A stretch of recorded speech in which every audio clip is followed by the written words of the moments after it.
पुढे बघूयात एक अतिशय मोठी बातमी, कारण भाजपचा एक बडा मोहरा शरद पवार यांच्या गळाला लागल्याची शक्यता आहे।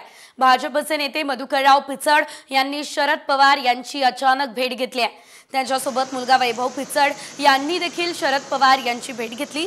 मधुकरराव पिचड हे राष्ट्रवादीचे माजी प्रदेश अध्यक्ष आहेत, तर शरद पवार यांचे अतिशय विश्वासू ते मानले जातात।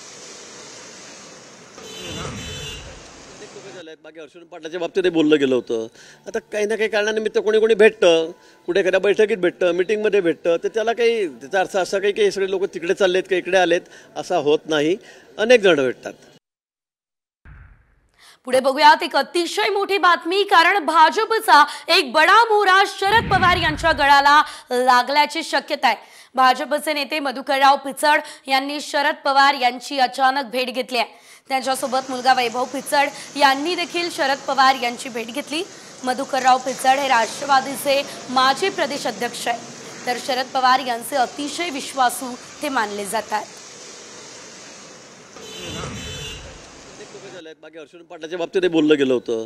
आता काही ना काही कारणानिमित्त कोणी कोणी भेटतं, कुठे एखाद्या बैठकीत भेटतं, मीटिंगमध्ये भेटतं, तर त्याला काही त्याचा अर्थ असा काही की सगळे लोक तिकडे चाललेत का इकडे आलेत असा होत नाही।